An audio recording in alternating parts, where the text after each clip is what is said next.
I watched my family fall apart over a hospital bed. Not from grief. Not from loss. But from something far more painful. The decision of who would care for mom. You might think caring for aging parents brings families together. The truth? It's one of the leading causes of family breakdowns in America today. Siblings who once shared childhood memories now refuse to speak.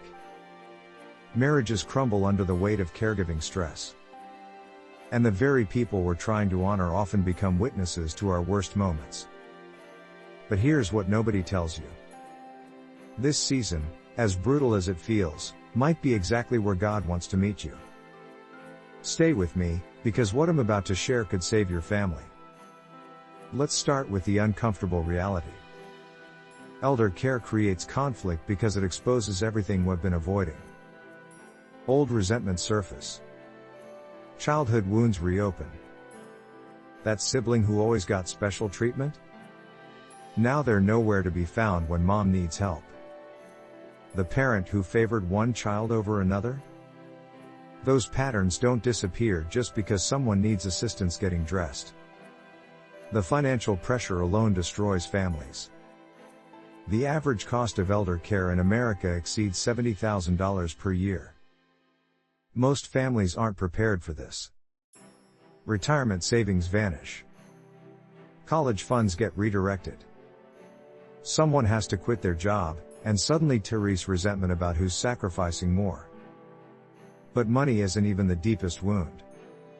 It's the emotional toll that breaks us. Watching a parent who once seemed invincible struggle to remember your name, cleaning up after someone who used to take care of you. The role reversal feels unnatural, uncomfortable, sometimes unbearable. One daughter told me she spent 3 years caring for her father with dementia. Her 2 brothers visited twice. When he passed, they showed up expecting an equal share of the inheritance. She didn't speak to them at the funeral. 5 years later, they still don't talk. This isn't rare. This is the norm. Studies show that adult siblings involved in parent care experience increased conflict in over 60% of cases. The stress leads to clinical depression in 40% of primary caregivers. Marriages face a 30% higher divorce rate when one spouse becomes a full-time caregiver. So why does God allow this? Why does the season that should draw families together tear them apart instead? Here's what I've learned through my own journey and countless conversations with families in crisis. God doesn't cause the conflict. We do. Our unrealistic expectations cause it. Our unresolved issues cause it. Our inability to communicate honestly and extend grace causes it. But God can use even our messiest moments for purpose. He specializes in redeeming what seems irredeemable. The question isn't whether this season will be hard. It will be. The question is whether we'll let it destroy us or transform us. Let me share what unity actually looks like in elder care. It's not everyone doing equal amounts. That's a fantasy. It's everyone doing what they can with honest communication about limitations. Your sister lives across the country and can't provide daily care? Fine. But she can handle medical billing and insurance claims remotely. Your brother works 60-hour weeks? He can't be the primary caregiver.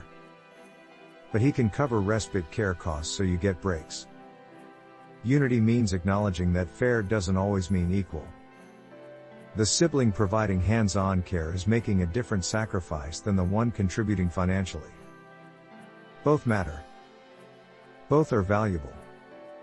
The poison enters when we start keeping score.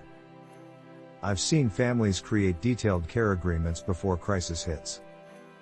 They outline who handles what responsibilities, who makes medical decisions, how costs get divided. These conversations feel awkward when everyone's healthy.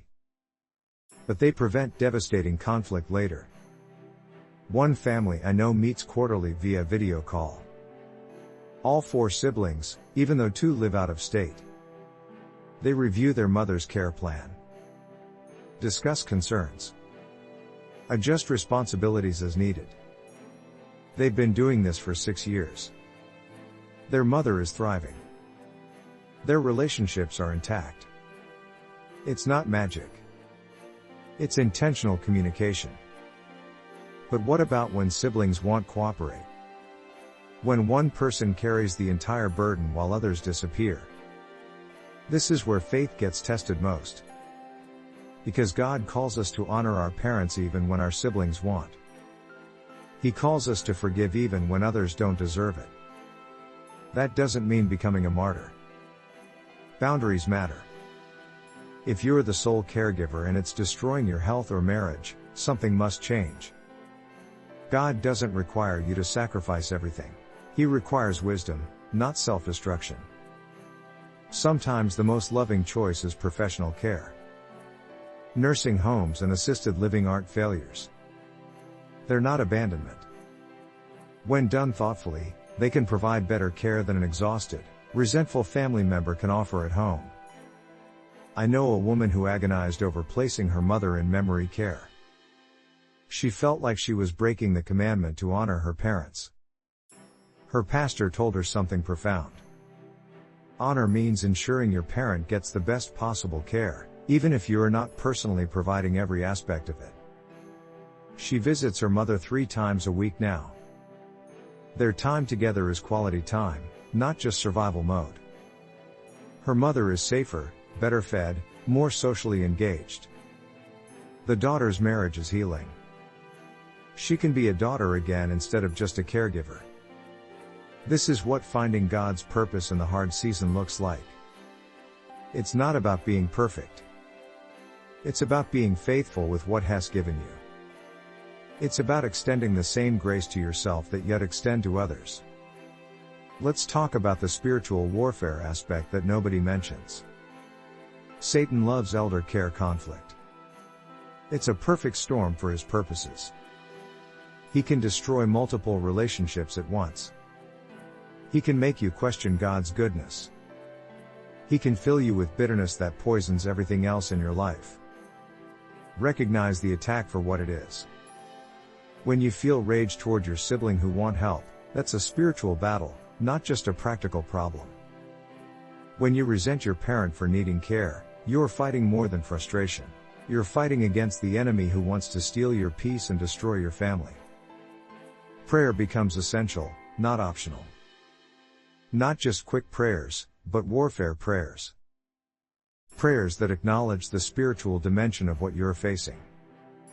Prayers that ask God to protect relationships, provide wisdom, and defeat the schemes designed to tear your family apart. One caregiver told me she started praying specifically against a spirit of division in her family. She prayed this every morning for months. Slowly, things shifted. Conversations that used to end in arguments became productive.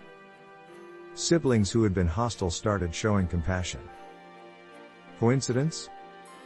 She doesn't think so. Here's another truth that might surprise you. Your aging parents' dignity matters more than their comfort. We often focus on keeping them comfortable, safe, fed. These things matter. But preserving their sense of worth and autonomy matters more. Involve them in decisions whenever possible. Even small choices restore dignity. Do you want to wear the blue shirt or the red one? Would you like to eat in the dining room or your bedroom? These tiny moments of autonomy can mean everything to someone losing control of their life. Treat them as the adult they've always been, not as a child. This is hard when you're helping them with intimate tasks they used to do independently. But the way you speak, the respect you show, the privacy you protect. All of this communicates whether you see them as a burden or as a beloved parent deserving honor. I watched a son bathe his father who had advanced Parkinson's. The gentleness, the quiet conversation, the preservation of his dad's modesty. It was one of the most Christ-like things I've ever witnessed. That father knew he was loved. He knew he still mattered. That's what honor looks like in the hardest moments. Now let's address the question everyone asks but few answer honestly. What if your parent was abusive? What if they were absent? What if honoring them feels impossible because of how they treated you? God's command to honor doesn't require pretending abuse didn't happen. It doesn't mean subjecting yourself to continued harm. Honor can look like ensuring they have care while maintaining boundaries that protect your well-being. You can arrange for their needs to be met without becoming their primary caregiver. Some wounds are too deep for certain kinds of caregiving. That's not failure. That's wisdom. God sees your heart. He knows your history. He doesn't require you to destroy yourself to prove your obedience. But He might ask you to forgive. Not for their sake. For yours. Unforgiveness is poison you drink hoping someone else dies. Forgiving an abusive or absent parent doesn't mean what they did was okay. It means you're releasing the bitterness that's been controlling your life. This might be the purpose God has for you in this season.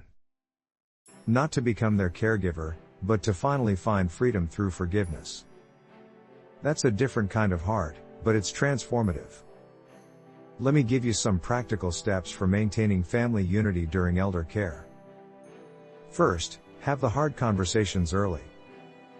Don't wait until crisis forces decisions. Talk about preferences, finances, responsibilities while everyone can still think clearly.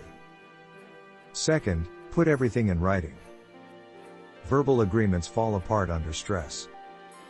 Document who's responsible for what. How decisions get made.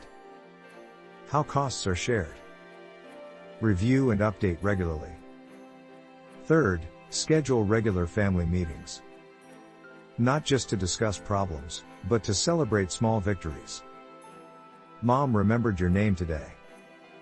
Dad walked to the mailbox. These moments of joy get lost in the daily grind unless you intentionally acknowledge them. Fourth, get outside help.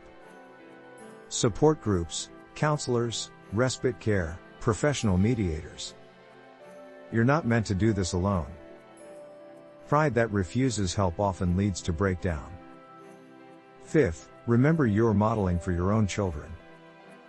They're watching how you treat your aging parents. One day, you'll be the aging parent. The precedent you set now matters more than you realize. Finally, keep the eternal perspective. This season is temporary. Your parent won't need care forever. But the way you walk through this season has permanent consequences. For your character. For your relationships. For your witness to a watching world. People are looking for hope in the mess. When they see families maintaining unity through the hardest season, when they see grace extended and forgiveness chosen, when they see Christ-like love in action, it points them to something bigger than themselves. Your elder care journey might be the most powerful sermon you ever preach. Not with words, but with actions. Not with perfection, but with perseverance. Not by avoiding the hard parts, but by walking through them with faith. So yes, elder care tears families apart. The statistics don't lie. The stories are heartbreaking. The challenges are real and relentless. But it doesn't have to destroy your family. With God's grace, honest communication, realistic expectations, and a commitment to unity over scorekeeping, you can find purpose in the pain. You can honor your parents well. You can preserve family relationships. You can model Christ in the messiest moments. It won't be easy. But the things worth doing rarely are. And on the other side of this season, you'll have either regrets or redemption. The choice, with God's help, is yours.